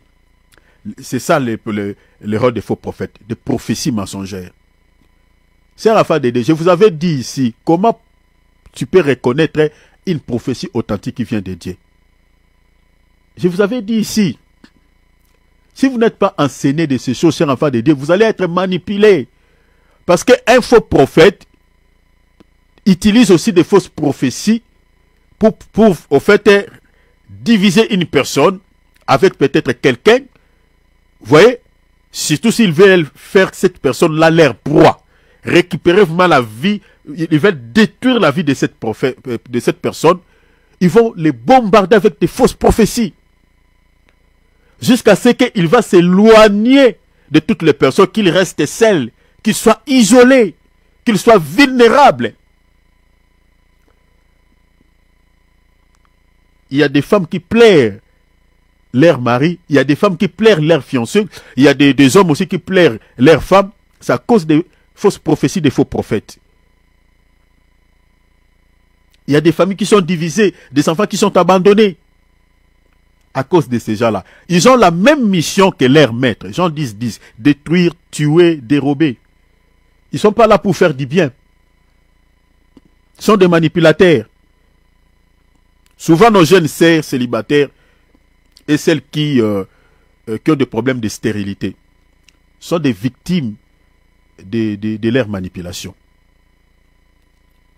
Sont des victimes, des femmes qui ne mettent pas au monde, des sœurs qui sont célibataires. On leur demande des contacts sexuels pour les délivrer. Ah ma sœur, comme tu as ces problèmes-là, ok, voilà, il faut qu'il y ait ça, il faut qu'il y ait ça. On leur demande des contacts. Il y a des sœurs célibataires, des femmes stériles qui sont abusées par ces gens. Qui sont abusées. Ma fille, après la réunion, ne pars pas vite, attends-moi au bureau. Je reçois une directive de la part du Seigneur pour toi. Et quand tu attends ça, ah, ok papa, tu vas attendre papa au bureau. Voilà. Ce que je vais te dire reste un secret entre moi et toi. Pendant que j'étais en prière, alléluia, alléluia, alléluia, je vois 3 démons géants sur toi. Et le Seigneur m'a dit, alléluia, alléluia, que tu as 3 démons géants qui bloquent ta destinée, qui bloquent ton mariage. Si tu veux, ma soeur, oh, écoute-moi, alléluia, wesh kamalachi. Tu ne peux être délivré si tu rejettes ce que je vais te dire. Écoute-moi. Le Seigneur m'a dit, il faut que je te délivre. Mais cette délivrance doit passer par les contacts sexuels. Si tu l'acceptes, tu seras délivré. Mais si tu ne l'acceptes pas, tu mourras comme ça sans être marié. Manipulation. Si vous tapez sur YouTube, je connais une famille ici en France, commençant par la maman, et ses 2 ou 3 jeunes filles abusées par un faux prophète. Ici en France, ici, chez nous, ici en France. Abusées.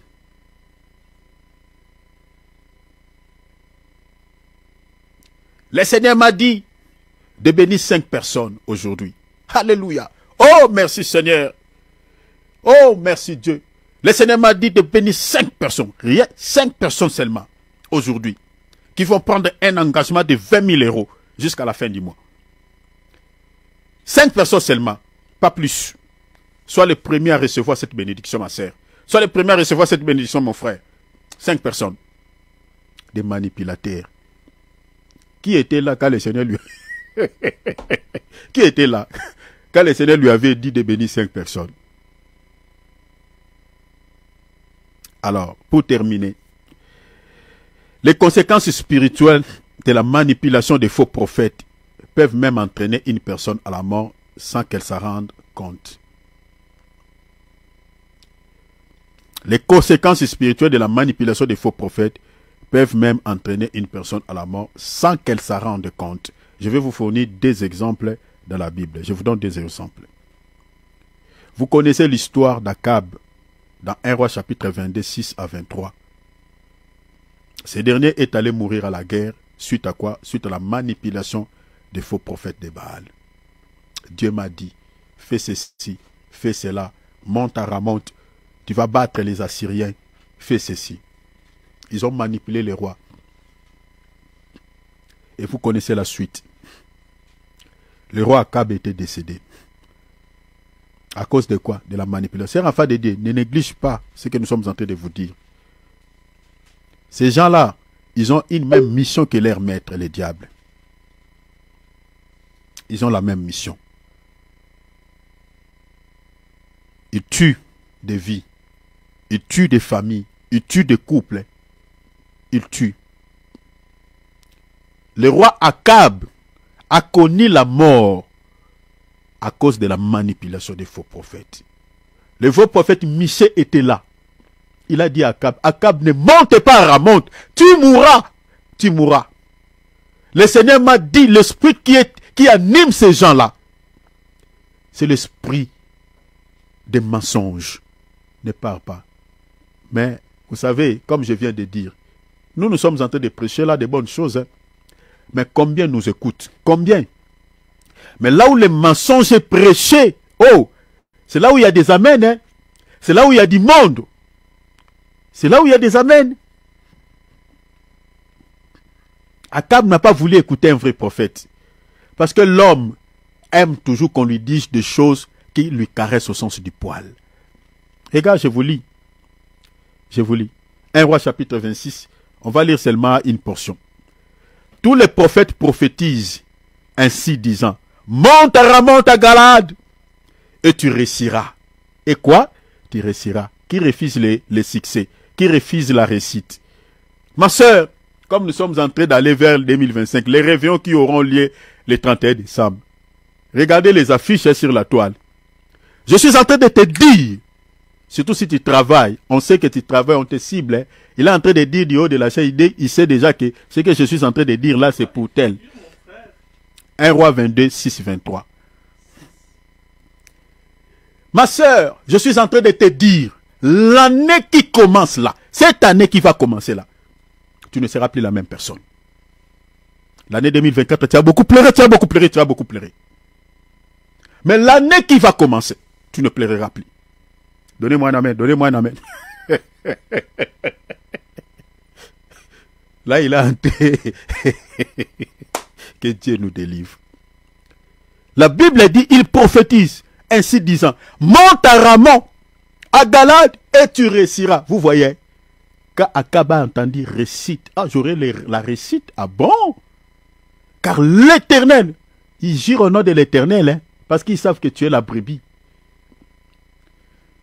Parce que tu ne peux que écouter ce qu'ils sont en train de dire au nom de ton maître. Car l'Éternel, ils n'ont pas dit Baal, mais ils prophétisaient avec l'esprit de Baal. Pourquoi ils n'ont pas fait mention de Baal? C'est comme ces gens-là, ils utilisent la Kabbale, ils prophétisent par les esprits des morts. Mais ils ne vous disent pas que non, les prophéties qu'ils vous donnent, c'est par la puissance de Satan, par la puissance des démons, non. Ils disent au nom de ton maître, parce qu'ils savent que tu es la brebis. S'ils disent au nom de ton père, tu croiras. C'est ça Matthieu chapitre 7, verset 22. Nous n'avons pas prophétisé en ton nom.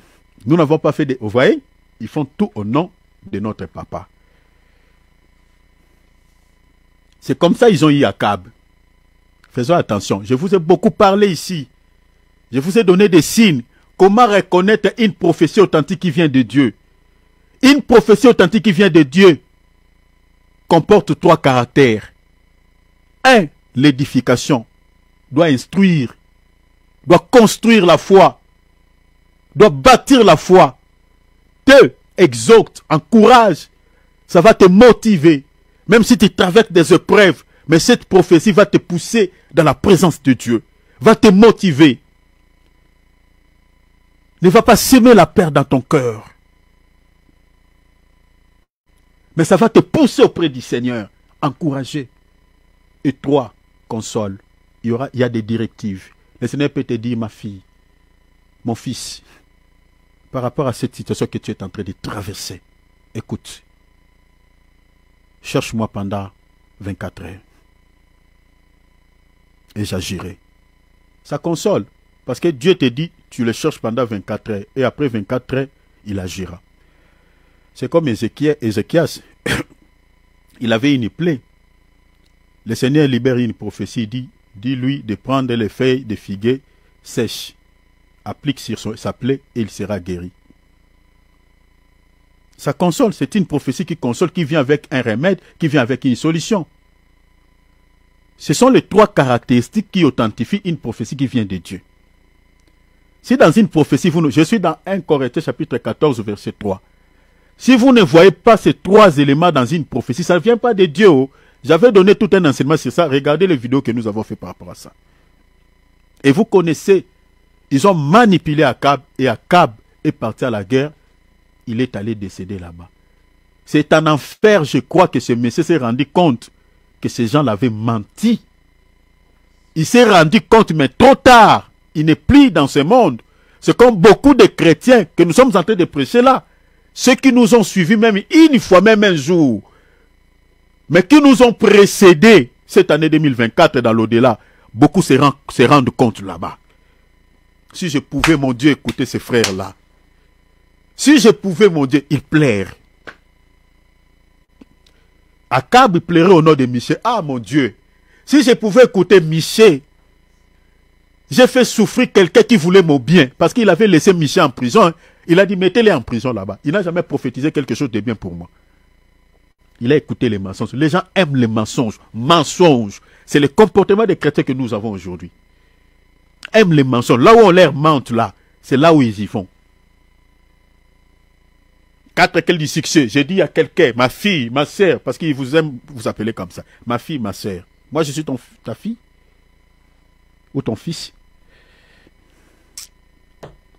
Pour terminer, deuxième exemple, la manipulation des vieux prophètes sur les prophètes de Juda. Ce dernier a libéré une fausse prophétie au nom de qui? Au nom de l'Éternel. Pour faire quoi? Pour égarer les ministres authentiques. Vous connaissez la suite du vieux prophète et le prophète de Juda. Prophète de Bethel, un vieux prophète, un faux prophète.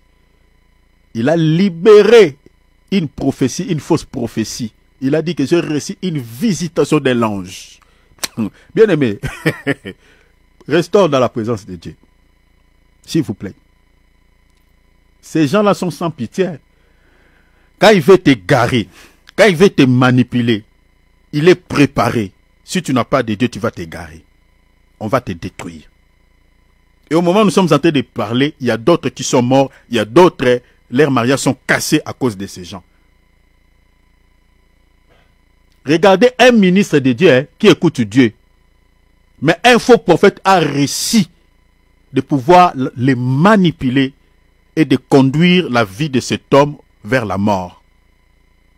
Il dit, j'ai reçu cette nuit de la part d'un ange de Dieu, un message que tu dois retourner avec moi à Bethel pour pouvoir manger quelque chose. Je vous lis. Juste une portion. Un roi. Chapitre 13, 11 à 24. C'est long, vous pouvez méditer ça à la maison, mais moi je prends juste une portion. Mais un vieux prophète habitait à Bethel. Je saute. Il lui dit, moi aussi je suis prophète comme toi. Vous voyez, hein? Je suis serviteur de Dieu comme toi, Thierry. Et un ange m'a parlé de la part de l'Éternel. Mais la Bible dit quoi? Il est menté. Vous connaissez la suite. Le jeune prophète a été tué par un lion. Vous voyez la manipulation des faux prophètes. Ça peut aller jusqu'à la mort. Ça peut conduire même la vie d'une personne à la mort. Ces gens-là sont sans pitié. Voilà pourquoi nous sommes en train de vous donner tous ces signes. Parce que je m'arrête ici pour vous éclairer, pour vous dire que faisons attention. Lisez 1 Jean chapitre 4, verset 1. Pour ne pas se faire manipuler par les faux prophètes, le discernement est indispensable.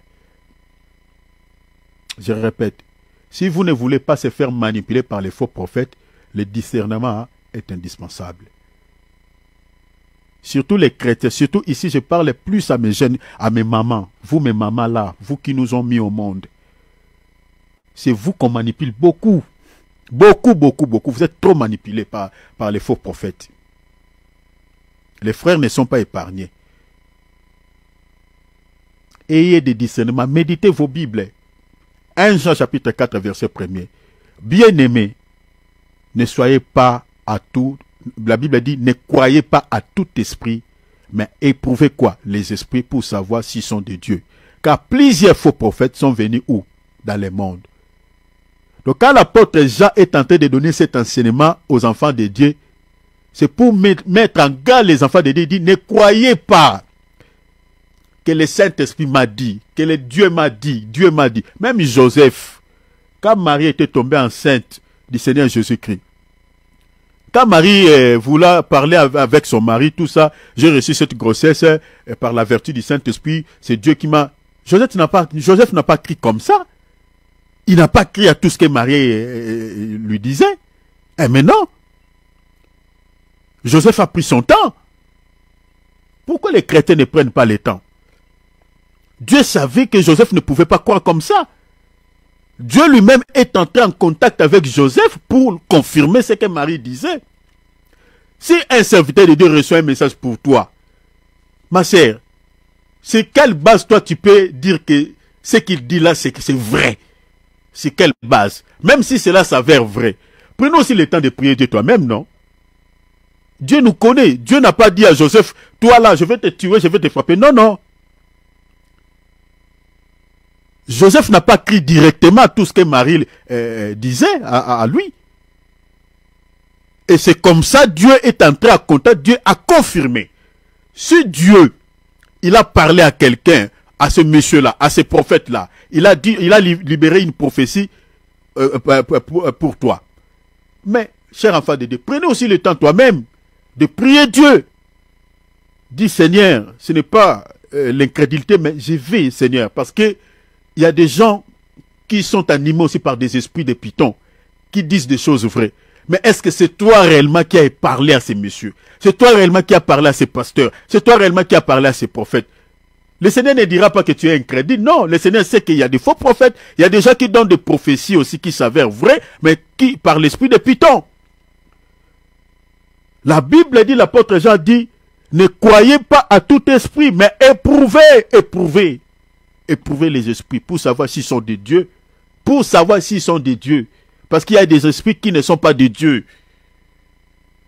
Et l'apôtre Jean a dit, parce que plusieurs faux prophètes sont venus dans le monde.